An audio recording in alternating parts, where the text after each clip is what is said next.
Olá, estamos no ar com edição especial do CB Poder em mais uma sabatina com os presidenciáveis. Eu sou Denise Rotenburg e aqui com a gente hoje Ciro Gomes, do PDT, um dos candidatos mais bem pontuados na disputa ao Planalto. Lembrando que o CB Poder é uma realização do Correio Brasiliense e da TV Brasília, empresas dos diários associados. Participe aqui com a gente das nossas lives do Correio, que você pode escolher Facebook, Twitter ou YouTube. Muito bem-vindo, candidato Ciro. É um prazer e uma honra receber o senhor aqui. Muito obrigado, Denise. Eu que agradeço o privilégio. Fico feliz de revê-la bem, com sucesso de sempre. E agradeço aos diários associados e ao nosso tradicionalíssimo e querido Correio Brasiliense essa oportunidade. Pois é, vamos começar pelo bolso do brasileiro, que é algo que preocupa a milhares de pessoas endividadas e com dificuldade aí de pagar as suas contas. O senhor promete resolver a vida desse pessoal que está aí no Serasa, né? Primeiro, como o senhor vai fazer isso? E segundo, essa proposta vem acompanhada ali de uma educação financeira ou algo que permita que a pessoa não entre mais nessa ciranda aí dos juros? Denise, eu tenho um projeto nacional de desenvolvimento e as pessoas às vezes pensam que isso é uma proposta à parte. Não, é porque o Brasil, a nossa economia não cresce mais. Faz 11 anos que nós estamos crescendo quase zero. E o crescimento da economia, ela vem de alguns fatores, o investimento privado, o investimento público, os caminhos da industrialização, mas vem fundamentalmente 60% do crescimento da economia, quando acontece e quando não acontece, vem do consumo das famílias. Ninguém precisa ser economista para entender. Se as famílias consomem, o comércio vende mais, contrata mais gente, encomenda mais da indústria, a indústria contrata mais gente, compra mais matéria-prima, a traquitana da economia gira. De onde é que vem o consumo das famílias? Eu estudando para fazer uma proposta para resolver os problemas concretos do povo brasileiro. Vem de emprego, renda e crédito. Emprego e renda vem depois que a economia cresce. E estão no pior momento de baixa. A renda brasileira está no pior série histórica, nosso salário mínimo é o pior das Américas, só ganhando da Venezuela. E o emprego está aí atolado em 10 milhões de pessoas desempregadas e 5 milhões no desalento. Se considerando ainda que o bico é emprego, porque tem 50 milhões de brasileiros. Onde é que eu posso fazer uma política pública, pensei eu? No crédito. E fui estudar. Fui lá no Serasa, fui estudar no SPC, etc. E encontrei 63 milhões de pessoas, quando eu comecei a estudar isso, como legado do nacional consumismo do PT. Eles querem botar a culpa de tudo no Bolsonaro, mas o Bolsonaro tem sua culpa, porque o Bolsonaro botou mais 4 milhões de endividados e humilhados no SPC, e hoje nós temos 66 milhões e 600 mil. Que dívida é essa? 4 mil reais por cabeça. Quando eu comecei a experimentar a minha proposta, a gente consegue fazer um leilão e derruba 90%. Não é porque eles são bonzinhos, é porque é muito melhor recuperar 10 de alguma coisa do que 100 de nada. Claro. E isso está inflado por juros sobre juros, correção monetária, o cidadão compra um micro-ondas, faz o crediário de 400, paga 200, o filho fica com fome, a conta de energia corta, ele paga a conta, perde o crediário, quando vai olhar está devendo 1.000. Então a dívida média é 4 mil, o desconto que eu consigo reduz essa dívida em 90%. Sabe o que é que dá isso? 400 reais. Opa, 400 reais eu chamo o Banco do Brasil, eu não vou dar esse dinheiro. Eu vou financiar via Banco do Brasil e aí eu faço o quê? Um grande programa de educação financeira e uma lei anti-ganância em que eu determino, como os ingleses fazem, que o cidadão que pagou 200, tendo tomado 100, a lei fica quitada. E com isso eu restauro a condição do crédito popular e com isso eu começo a ativar a economia para dizer de onde vêm os empregos que eu quero gerar. E como resolver a questão orçamentária, que o Brasil passa por um momento difícil nessa área. Todo mundo diz que é necessário um ajuste fiscal, que ainda não veio, e o Congresso tem um chamado orçamento secreto, emendas de relator, que hoje consomem ali os recursos que deveriam ir para as grandes obras. Como é que o senhor pretende tratar disso, uma vez que o PDT é um partido pequeno, né, em relação ao centrão ali? Só repondo, esse assunto de refinanciar as dívidas das pessoas não entra um centavo de dinheiro público. Isso vai ser tudo crédito do Banco do Brasil. O Banco do Brasil e da Caixa Econômica vai ganhar dinheiro. Apenas eu vou trocar juros de 3.000%, 1.000%, 800%, etc. Porque é um absurdo, porque juro, multa, correção monetária, dá na prática isso. Por juros sérios, 20%, 25%, que mais do que remunera o banco. Vira a página, aqui está a solução para a dívida das famílias. O ajuste fiscal disponível para o povo brasileiro estudar e apoiar ou não apoiar, o único que tem é o meu. Eu dou a cara para bater. E fico feliz também de pedir o voto ao povo brasileiro, porque o Brasil só em linha com as melhores práticas internacionais, Denise, e só em linha com a melhor literatura, tem 300 bilhões de reais por ano para botar no caixa. 70 bi acaba o déficit primário, ó, miraculosamente, do seu ponto de vista técnico. O desafio é político, eu vou comentar. E 230 bilhões eu vou pegar uma parte disso para diminuir os impostos sobre a classe média e o povão e vou aumentar os impostos sobre os super ricos. Aqui está a chave para resolver a equação fiscal brasileira. Coisa prática. O imposto sobre lucros e dividendos empresariais. Eu já cobrei quando fui ministro da Fazenda e só o Brasil e a Estônia e a Colômbia não cobram. E tem um projeto lá no Senado que estabelece. Sim, eu estou dizendo, eu vou cobrar, já propus, já cobrei quando fui ministro da Fazenda, uma progressividade maior no imposto de renda, um corte de 20% nas renúncias fiscais. No Brasil, salmão, queijo suíço, filé mignon não paga PIS/COFINS na cesta básica do povo. Tudo na base da fraude e da propina. E eu vou fazer um pente fino nessas renúncias fiscais, acho mais 70 bilhões de reais, cortando só 20%. Depois eu vou fazer um tributo sobre grandes fortunas moderado, 0,5% sobre as grandes patrimônios na pessoa física, maiores do que 20 milhões de reais.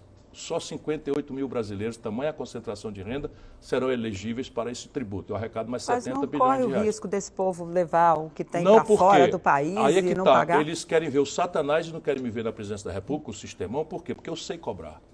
Portanto, a alíquota moderada de 0,5%, eu regulo o IOF, que é 0,38%. Então, o camarada, para ir embora, ele tem que trocar real por dólar. Quando ele faz isso, ele paga 0,38% de alíquota no IOF. Eu regulo para 0,51%. Portanto, fica muito mais viável ficar aqui do que ir embora. É tranquilo, eu arrecado mais 70, 80 bilhões de reais. Ou seja, aqui está a saída fiscal do Brasil. O problema é, como você corretamente anotou na pergunta, político.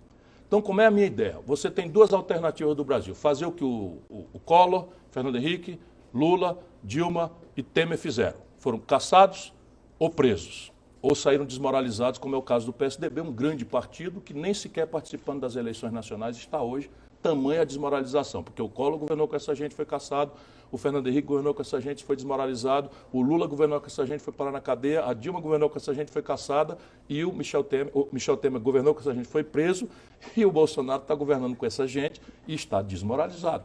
Portanto, eu não vou por esse caminho, só quero ser presidente do Brasil se for para outro caminho. Qual é o caminho? Propor, fazer que o voto dado a mim seja dado a mim mais as minhas ideias. Porque eu transformo a eleição num plebiscito. O deputado, você conhece bem, não vota contra a vontade popular. Não. Por exemplo, eu vou no Ratinho, o Ratinho diz, eu sou a favor do imposto sobre grandes fortunas. Eu vou no Monark, ele diz, eu sou contra a privatização da Petrobras. Eu estou ajudando a acumular na sociedade brasileira, 85% do povo apoia a minha proposta. E o único que está propondo sou eu. Você vai ver deputado votando contra isso? Nenhuma chance. Porém, eu não sou inocente. Vou propor nos 6 primeiros meses, você sabe aquela hora mágica. Depois eu vou fazer um grande e generoso acordo que nunca se fez com os governadores e prefeitos. Eu sou muito vivido, muita experiência, eu mesmo já fui o deputado federal mais votado. Já foi governador, já foi ministro da Fazenda, ministro da Integração. Então eu conheço como é que funciona. Os deputados querem sobreviver. Isso é legítimo. Tem a parte da corrupção que eu vou enfrentar com a polícia. Isso aí é simples. Mas eu quero dizer que a maioria não quer roubar, a maioria quer sobreviver.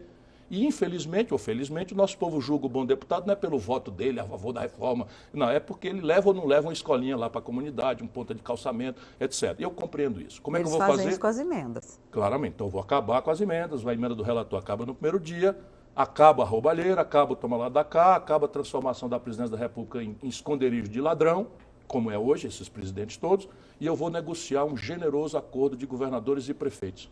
Porque os deputados sabem que a sobrevivência deles pode ser garantida pelos prefeitos e governadores. O que é que eu dou em troca? Vou renegociar todas as dívidas dos estados e municípios e hoje 23 dos 27 estados brasileiros estão quebrados. Sabe quanto é, Denise? 600 bilhões de reais é a dívida total dos estados. Sabe quanto é a dívida pública toda? 7 trilhões e 800. Menos de 10%. E eu não estou propondo perdoar.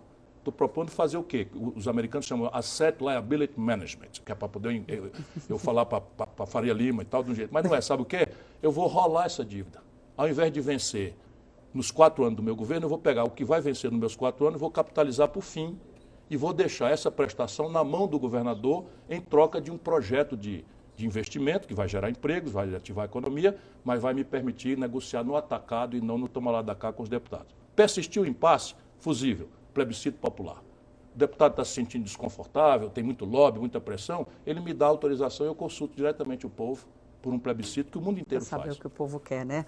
Nós vamos agora à Rádio Tupi, que integra o grupo Diários Associados, participa dessa sabatina aqui conosco. Nós vamos agora até o Rio de Janeiro, onde o nosso parceiro Francisco Barbosa tem perguntas ao candidato Ciro Gomes. É com você, Francisco.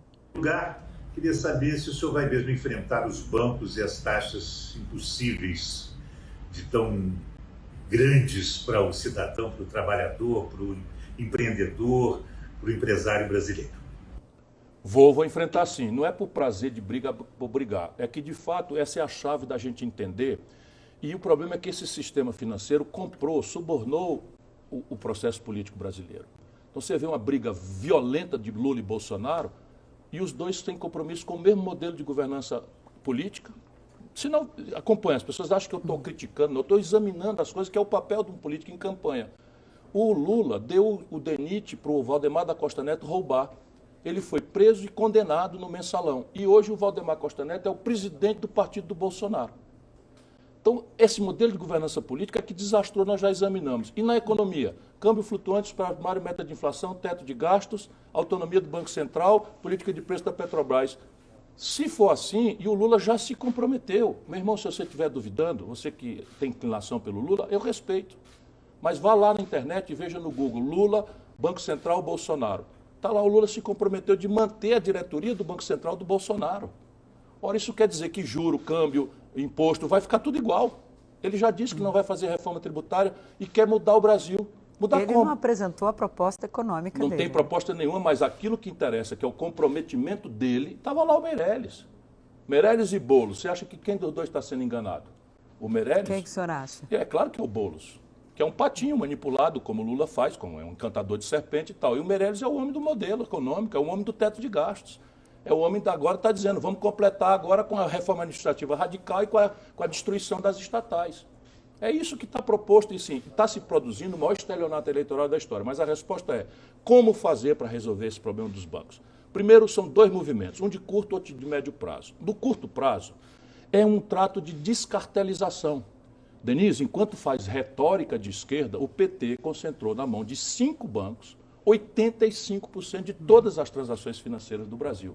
Só para o brasileiro saber, nos Estados Unidos, 5.000 bancos concorrem entre si e aí quem ganha? O freguês. A tarifa é baixa, os serviços são qualificados, respeita o usuário, respeita o consumidor, né? E o juro cai. No Brasil são 5 bancos e 4 deles estão entre os bancos mais lucrativos do planeta Terra. É preciso descartelizar isso. Como? Tira o Banco do Brasil e a Caixa Econômica no primeiro dia. Porque hoje o Banco do Brasil e a Caixa Econômica fazem parte do cartel porque há promiscuidade o tempo inteiro. Para você ter uma ideia, o Gedel Vieira Lima continuam bancos públicos e vão competir. Em bases profissionais, vão ganhar dinheiro, mas eu vou agravar a competição no primeiro dia. Eu vou estimular muito as fintechs, que é esses bancos digitais, facilitar a normatização disso e aumentar muito fortemente a concorrência bancária. Mas eu acabei interrompendo, o senhor estava falando do Gedel Vieira Lima. É o homem dos 51 milhões de reais, foi vice-presidente da Caixa Econômica Federal, ou seja, é o mercado e a corrupção política tomando conta das instituições financeiras para servir ao grande sistema financeiro que comprou o processo político brasileiro. Ele, o Gedel Vieira Lima, está aliado com o Lula hoje na Bahia. Deu entrevista anteontem no Jornal da Bahia, chamada À Tarde, basicamente pedindo voto útil e me criticando. Olha, eu estou feliz da vida, por favor, faça de novo, que eu preciso mostrar ao povo brasileiro essa diferença entre o que o Lula fala e o que ele de fato está fazendo. Está agarrado com o Eunício Oliveira, o homem de R$1 bilhão de contratos sem licitação na Petrobras, que botou o Lula na cadeia. Não prendeu nada, está lá hoje agarrado com o Eunício Oliveira no Ceará. Se quiserem se enganar, se enganem, mas eu vou lutar, pedindo a Deus que abençoe a minha palavra para tocar o coração do povo brasileiro, porque se eu não conseguir mudar isso, vai ser o maior estelionato eleitoral da história.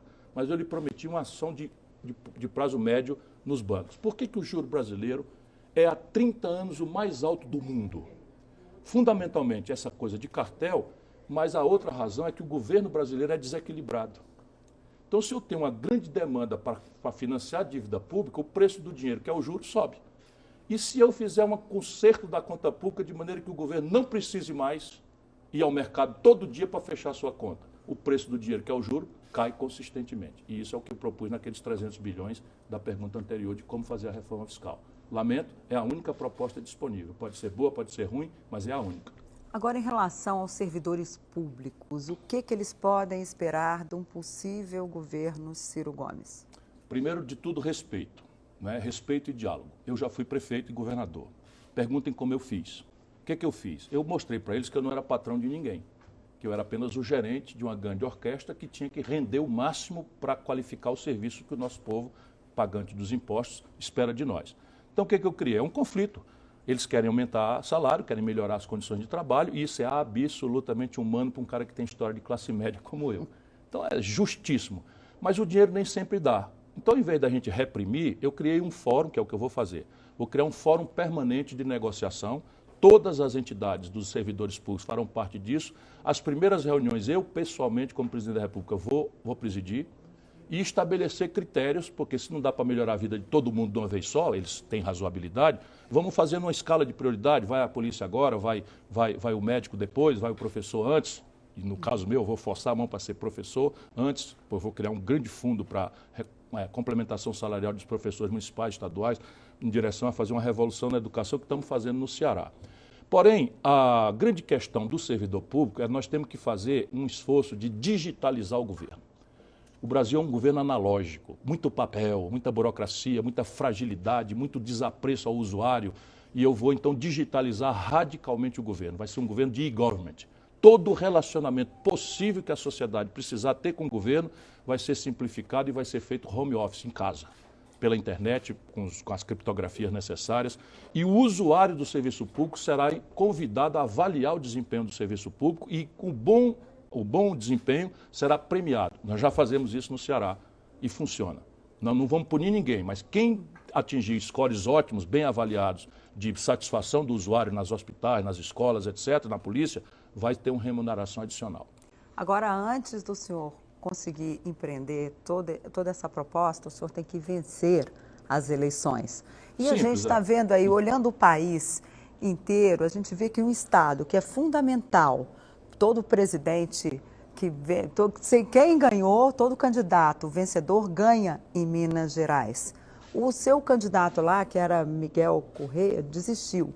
O senhor está sem palanque em Minas. Como é que o senhor vai fazer para levar as pessoas a acreditarem na sua campanha, na sua perspectiva de vitória? E como é que recado o senhor tem a dar para o eleitor de Minas Gerais, que é um estado, né, fundamental aí para todo candidato que queira, que tenha, assim, chances reais de chegar à presidência da República? Denise, eu sou um abolicionista numa terra de uma elite dramaticamente escravocrata, né? Então, não sou candidato porque é fácil, porque é simples. Eu sou um candidato contra o sistema.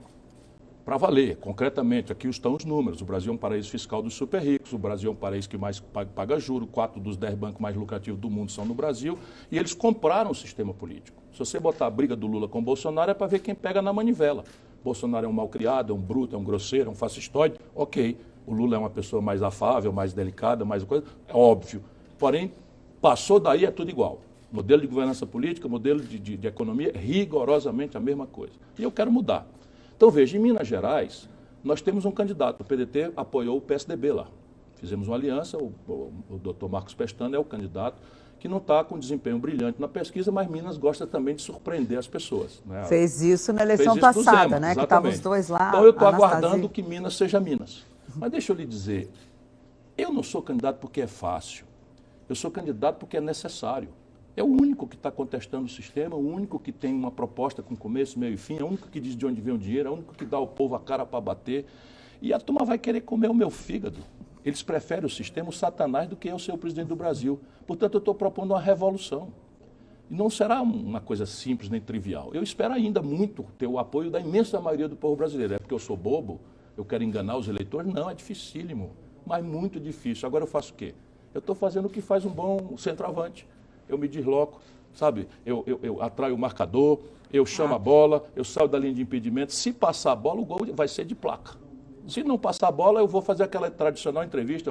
Me dei o melhor de mim, eu dei o melhor de si, né? Para o time, a nossa equipe e tal, não sei o que e tal. E aí peço a Deus que abençoe a nação brasileira. Eu estou muito tranquilo em relação a isso. Pois é, e a gente Agora, Minas, eu sou o único que tem uma proposta. O que é que liquidou e transformou Minas Gerais politicamente e transformou o Palácio Tiradentes numa usina de destruição de lideranças?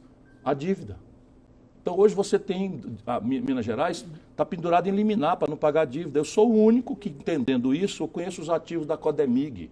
Eu posso perfeitamente, os ativos muito ricos, pode-se falar em R$1 trilhão, mas não são líquidos, que são direitos minerários, etc. Olha o mineiro, ó. Pergunta para os outros candidatos se sabem de nada da situação de Minas. Eu tenho detalhes, porque eu quero para mim o lugar na história do brasileiro que restaurou o prestígio de Minas Gerais e do Rio Grande do Sul, que também é outro estado quebrado, tinha 19 bilhões de dívida, pagou 50 e está devendo 100. Eu vou libertar esses estados disso, reestruturando essa dívida e permitindo que esses estados voltem a investir a bem do seu povo. É o único que tem essa proposta. Quem Isso é contra? é logo nos primeiros 6 meses também. Não sei, tudo aqui é nos primeiros 6 meses. Vou energizar a política da eleição, se imagina, será uma revolução. Contra tudo e contra todos, contra a pesquisa, contra não sei o quê. Todos os endividados resolveram daqui para o dia 2 se levantar. Todos os humilhados, todos os que consideram a corrupção um câncer no Brasil, resolveram, quer saber? Vou dar uma oportunidade a esse cara aí. Imagina a revolução que vai acontecer. Pois é, agora, antes disso, a gente tem também a questão do voto útil, que tem essa pregação aí, da gente não tem como deixar de perguntar. Veio essa carta do PDT, né, de uma parte, que alguns dizem que é inclusive o grupo do sem voto, mas eles estão lá com a carta deles, enfim, tentando levar para o voto útil. Como é que o senhor vai explicar que, olha, não é bem assim e tal? Veja, o poder corruptor do Lula é uma coisa que não tem limite. O Lula ficou uma pessoa que eu não conheço mais, um cara que eu tenho uma relação respeitosa de amizade de 30, 40 anos, mas virou um corruptor sem reserva nem limite de nada. Aí pega esse monte de coisa e começa a manipular e veja, vamos raciocinar juntos. Por que nós botamos na Constituição um sistema de 2 turnos? Por quê? Porque o Constituinte, você acompanha isso desde muito jovem, que continua sendo, o Constituinte conhece o Brasil. O Brasil tem muitas ideias, muitas escolas políticas, muita liderança fragmentada. Então o primeiro turno é para quê? É para que cada corrente se apresente no debate. E a democracia revela que tamanho tem essa ou aquela corrente. Então suponha que o grande critério seja, eu não aceito a corrupção na política. Quantos de nós somos? Esse é um critério. Eu não aceito esse modelo econômico que faz o juro ser o mais caro do mundo. Esse é outro critério. E eu procuro representar essas grandes maiorias brasileiras, que estão desorientadas pelo ódio, pela paixão, a votar contra o comunismo, contra o fascismo. Por quê? Porque o Lula e o Bolsonaro são as duas faces da mesma moeda. É o sistema botando nós todos para brigar, para ver quem é que segura na manivela. Vou repetir, claro que o Lula é o cara da boa conversa, é o cara da simpatia, é o cara... E o Bolsonaro é o truculento, é o bruto, é o fascistóide, é o fascista mesmo e tal. Então eu sei diferenciar. Mas não é isso que vai botar comida no prato, sabe? 1.200.000 garotos presos, porque são negros e pobres e caíram na ilusão do avião do tráfico e tal. Isso tudo é a tragédia brasileira que eu estou querendo puxar o povo. Para dizer, meu irmão, sai dessa. Comunismo, fascismo, adorar política é coisa de povo idiota. Nenhuma nação do mundo adora político. O político tem que ser olhado com desconfiança. Bota o pezinho atrás, força o cara a fazer uma análise, olha de onde ele veio. Tá, percebe? Então, isso é o primeiro turno. Não deu certo o meu candidato, mas eu revelei os meus valores e o tamanho dele. Os que são mais votados vão para o segundo turno. E os outros vão fazer o quê? Vão cobrar as promessas, vão criticar as mentiras, vão criticar as incoerências. Se você esmaga esse debate, e isso é do que se trata, é fascismo petista.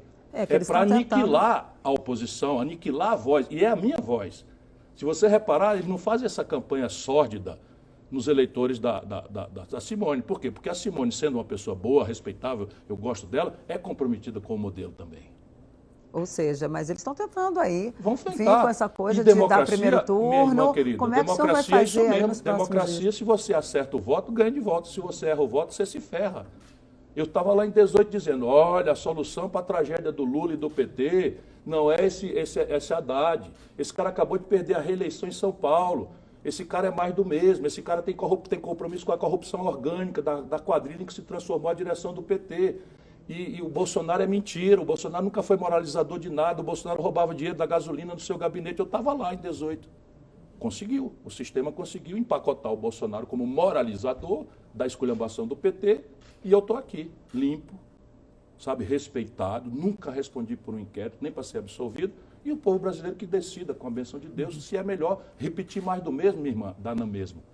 O senhor teve agora há pouco na embaixada, o senhor veio da embaixada para cá, o senhor estava na embaixada da União Europeia, que isso, já está tudo certo. Qual foi o recado que o senhor... Qual é a principal preocupação da União Europeia nessa conversa que o senhor teve aí com os embaixadores? O que o senhor traz dessa conversa? Alguma preocupação com a saúde institucional do Brasil? Me perguntam se eu creio que é possível acontecer um golpe militar no Brasil. Eu disse a eles que não, que isso está na paranoia do Bolsonaro e o Lula usa. Porque esse terrorismo só se espalhou por causa disso, porque o Bolsonaro tem essa paranoia, mas o Lula usa isso, para que ninguém discuta a corrupção, ninguém discuta por que 70% do povo brasileiro votou no Bolsonaro. Para pensar, irmão. O Bolsonaro tirou 70% dos votos no Centro-Oeste, onde está o Distrito Federal, São Paulo, Rio de Janeiro, Sudeste, Sul do Brasil, Minas Gerais, quase 70%. Foi porque tinha uma obra? Não. Foi porque tinha uma proposta? Não. Votou para protestar contra a corrupção generalizada que virou modelo de poder do Lula e do PT, mais a gravíssima crise econômica que eles produziram. Eu falo das propostas de renegociação da dívida, isso nasceu com a política de expansão do consumo do Lula. Então ele expandiu o crediário de 15% para 52% do PIB, todo mundo foi para o crediário, maravilha, todo mundo lembra que podia comprar o micro-ondas no tempo do Lula. Só que as pessoas esquecem que a letrinha pequenininha era o Lula mandando na letrinha pequenininha a mais alta taxa de juros do mundo. Resultado, veio a rebordosa, veio a ressaca no governo do PT com a Dilma e aquele crédito farto e generoso virou a humilhação das pessoas no SPC. É disso que se trata. É disso que se trata. Por isso que eu estou propondo mais do mesmo, só dá no mesmo. Senhor, desculpa estar olhando o celular aqui, é que tem uma pergunta que as pessoas estão me passando aqui. Daniel Reis Duarte, pessoa que está nos assistindo na nossa live aqui, ele quer saber, para o Ministério da Educação fazer uma campanha da melhor escola da região, adotar a pior escola da região, precisa de autorização do Congresso? Não. Se não vier, por que tem gente que fala que é inviável? Porque no Brasil está assim, para deixar mais do mesmo, o que é que o Lula pode propor? Eu vou fazer uma grande mudança na educação brasileira. A pergunta que as pessoas que não são apaixonadas devem fazer é isso. Meu irmão, por que não fez? Você ganhou 4 mandatos, isso aqui me leva assim, sabe, a fazer um apelo às pessoas, pelo amor de Deus, não façam isso com seus filhos, mas vocês estão fazendo com os meus também. Por que não fez? Sabe, vou agora proteger a Amazônia. Por que não tem um zoneamento econômico ecológico pacificado, sabe, com enforcement, com estrutura de comando e controle, com um programa de reconversão produtiva para que o nosso Amazônia, que só sabe desmatar, porque foi isso que ensinaram para ele, e que agora, no passado, era a condição para o cara ganhar o título do INCRA, era desmatei. Agora virou crime hediondo. Eles não entendem isso. Por que não fizeram? Porque não tem projeto, não tem concepção. E ele está tirando um fragmento do meu projeto de transformar a educação pública brasileira numa das 10 melhores em 15 anos. Não precisa ser eu o presidente. Eu vou fazer aquilo que nós fizemos no Ceará. É um processo em que você cria as bases, institucionaliza o movimento, e um desses movimentos é isso. Uma avaliação para 100% das escolas, aluno a aluno, e prêmios em dinheiro para as escolas que conseguirem fazer com que seus alunos mudem a concepção de um decoreba que não prepara para a vida, nem para o trabalho das economias digitais, para uma escola emancipadora, né, que prepare o garoto e a garota para o mundo do trabalho digital. E é o que todo mundo quer. Agora a gente vai aqui Mas rapidinho. Nós já fizemos no Ceará, procura aí. IDEB, 87 das 100 melhores escolas públicas do Brasil, um dos estados mais pobres do Brasil, o Ceará. Ok, a gente tem também aqui, quem também integra o grupo Diários Associados, está aqui com a gente, a moçada da Rede Clube, da Rádio Clube FM em todo o Brasil. Eu passo a vez para Arthur Luiz, que é diretor da Clube FM aqui do DF, que tem uma pergunta para o senhor candidato. Bem-vindo, Arthur. Oi, Denise, minha saudação, meu oi para você, candidato Ciro, os nossos telespectadores, os colegas aqui. Se me permitirem, 2 questionamentos breves, um representando a Clube, que sempre incentiva a cultura, e também os nossos ouvintes, que na sua maioria perguntaram algo nesse sentido. Pensando na Clube, o que o senhor vai fazer para a cultura? A gente nota que parte da cultura ou dos artistas populares da música estão mais alinhados com um adversário seu e a outra parte com outro adversário. Sempre aquela história, vai ter lei de incentivo, não vai ter? Então, objetivamente, o que vai ser feito para a cultura no seu governo? E a segunda pergunta aí dos ouvintes, para que as pessoas, a grande população, possa ter acesso àquela bebida, à carne de qualidade no churrasco, o que o senhor vai fazer concretamente para essa população? Cultura, para mim, é essencial, porque ela define muito mais coisas do que o mecenato e a estética e as artes. Ela define a própria identidade nacional. Por isso eu vou recriar o Ministério da Cultura e vou fazer do orçamento de fomento à cultura o maior da história.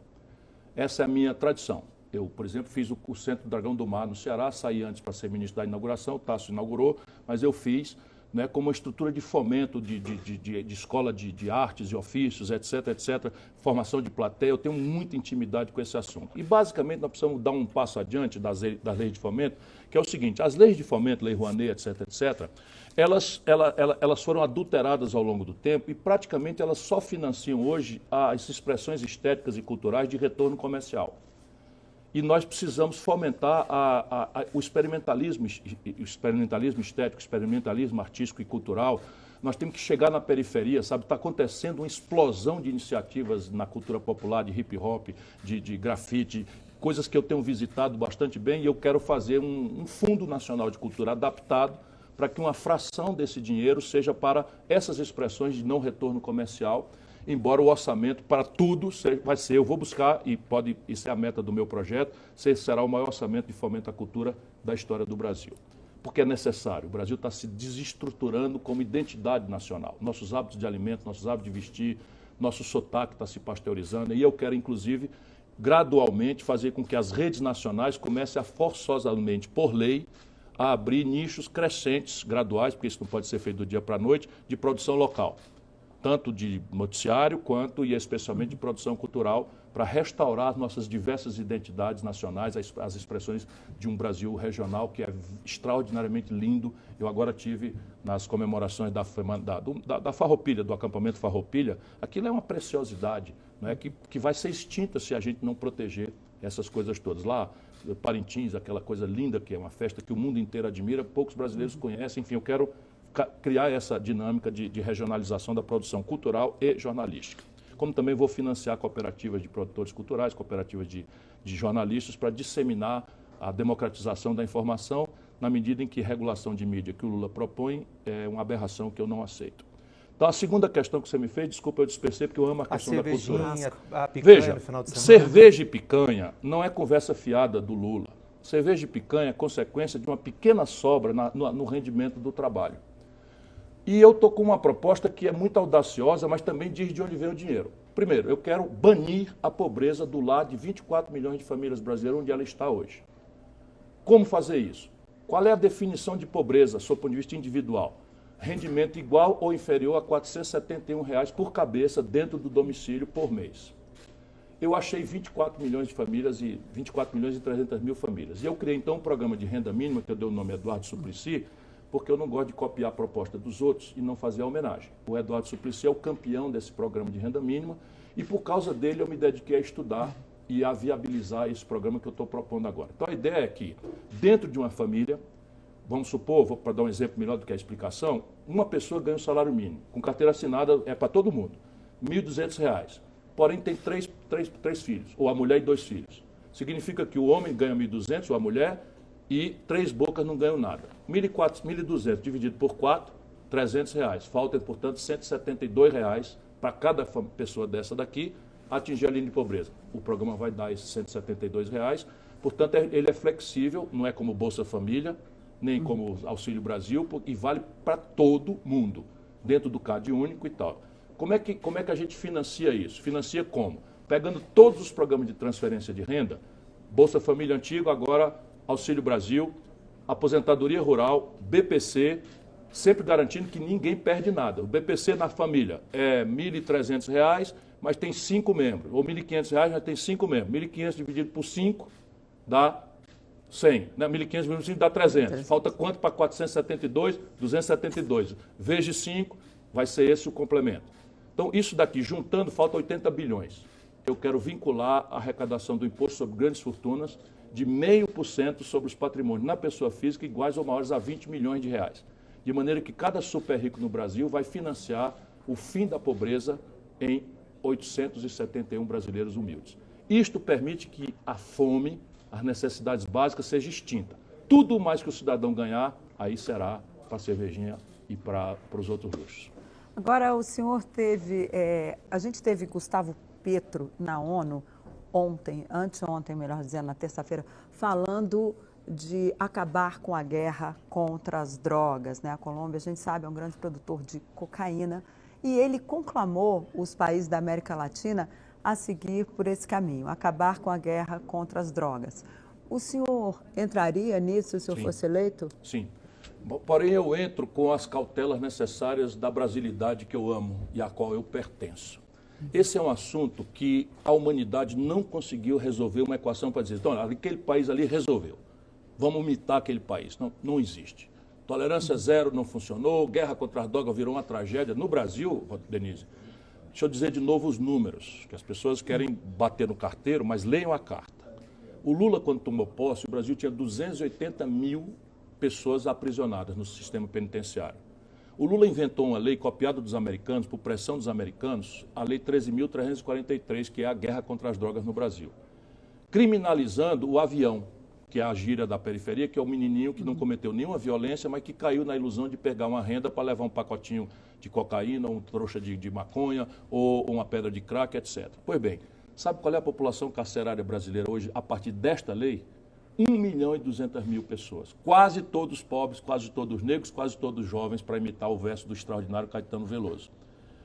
Está errado, porque essa meninada não cometeu violência no primeiro ato, mas foi condenada para fazer de conta que as autoridades estão atuando no território, enquanto o traficante não mora na periferia, ele mora nos salões ricos da zona sul do Rio, da Paulista, dos Pinheiros, em São Paulo, na Aldeota, em Fortaleza, é ali que eles moram, nos grandes condomínios, etc. Pois bem, o que é que nós precisamos fazer? Esse menino não cometeu violência, mas entrou no presídio e tem que se filiar à facção criminosa, que hoje domina as periferias do Brasil. Então eu vou fazer o quê? É uma aparente contradição. Eu vou endurecer dramaticamente, por exemplo, vou transformar em federal o enfrentamento das facções criminosas e da ferramentaria de lavagem de dinheiro com algoritmos, com tecnologia, que vem basicamente do tráfico de armas e do tráfico de drogas. Porém, eu vou participar desse debate mundial, não é, de que esse enfrentamento tosco, reprimindo a meninada em coisa, falhou. E já aparece uma ideia em Portugal, que é basicamente muito interessante. Não é o que eu assumo que vou fazer, porque o Brasil é religioso, a moralidade brasileira eu respeito, e há muitas interações que a gente tem que fazer esse diálogo com muita paciência, muita humildade, muito respeito, ouvir os especialistas, ouvir os líderes religiosos, ouvir as vítimas, sabe? As mães estão apavoradas com a destruição das suas famílias pelo narcotráfico, pela dependência química. Eu conheço isso com intimidade. Então é um debate que não tem ponto de chegada, tem só de partida, que é a perplexidade humilde que nós temos que ter diante desse flagelo moderno, que é a droga e seus efeitos na vida da nossa criançada. Pois bem, como é que Portugal está fazendo? Vamos ver se essa ideia é boa, vamos aprofundar o debate. Eles pegaram especialistas e definiram quanto é a quantidade de cada droga que um dependente químico precisa para usar durante uma semana. Se alguém for pilhado na rua com essa quantidade que os especialistas definiram como a necessária e suficiente para o adicto, para o dependente, aquilo é problema de saúde pública. Mas não tem que livrar a pessoa da dependência? Sim, claro, mas isso daí você tem a grande discussão, que é a dependência e a vontade de sair voluntária e a internação compulsória. Eu sou contra a internação compulsória e fiz muita internação voluntária, eu mesmo como voluntário nas madrugadas, nunca nem falei isso para ninguém. Por uma razão pessoal, eu resolvi muitas madrugadas em Fortaleza, sair no meu carro sozinho e pegar pessoas, sabe, arrebentadas na rua e dar de comer, e levar para tomar um banho e não sei o que e tal, e perguntar se queria sair. Levei muitos para comunidades terapêuticas, muitos, e consegui ajudar muitos. E fracassei em muitos outros também. Mas, por isso eu tenho intimidade com o assunto. É grave, é delicado e não tem solução mágica. Ou seja, é uma batalha que precisa ainda seguir, né? Sim. Agora, a gente sabe que está difícil a sua vida enquanto candidato. O senhor está aí lutando na luta. O que o senhor vai fazer, uma vez o senhor já disse que é a última campanha presidencial que o senhor disputa, como é que o senhor vai fazer daqui para frente? Nosso tempo está quase terminando. Eu brinquei ontem com uma colega sua lá no Estadão FAAP, que era atacar em Transilim e defender em zigue-zague. Pois é, o que significa isso? Eu disse que era segredo. Mas não é, isso é uma brincadeira que eu faço. Veja, eu vou trabalhar.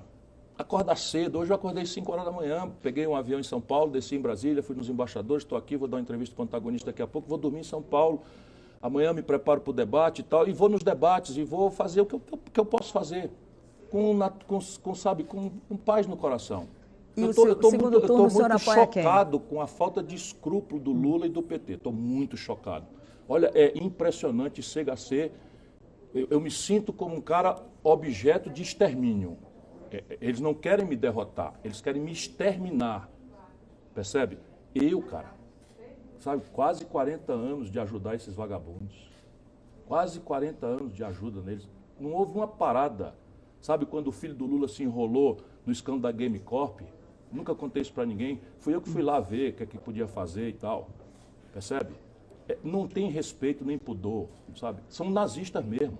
São nazistas mesmo. E aí fica acusando o Bolsonaro de fascista, que é também. Nós precisamos encerrar. Eu Claro. queria que o senhor fizesse suas considerações finais aqui para os nossos telespectadores. Bom, agradecer ao Correio Brasiliense, agradecer a você, Denise, revelo mais uma vez o prazer de revê-la super bem e pedir ao povo brasileiro isso, uma oportunidade. Nós temos aí ainda 10 dias, não é? Bota a mão na cabeça, pare para pensar qual é o prejuízo que tem para você, que é brasileiro, que está humilhado no SPC, que está humilhado no desemprego, que está humilhado na informalidade. Qual é o prejuízo para você de dar um voto a quem você se identifica, que está falando dos seus problemas, que está propondo concretamente soluções para ele, só porque o sistemão está dizendo, não tem chance. Ou seja, ele está dizendo para você que você não pode sonhar. Sabe, ele quer que você abra a mão do seu sonho, porque o seu sonho é difícil. O meu sonho é mudar o Brasil. Me ajuda. Ok, muito obrigada. Fica aqui mais um agradecimento por ter aceito o nosso convite. A gente sabe que essa reta final é difícil, mas muito obrigada pela sua presença. E para você que esteve aqui até agora, o CB Poder fica por aqui. Obrigada pela companhia. Até a próxima. Tchau.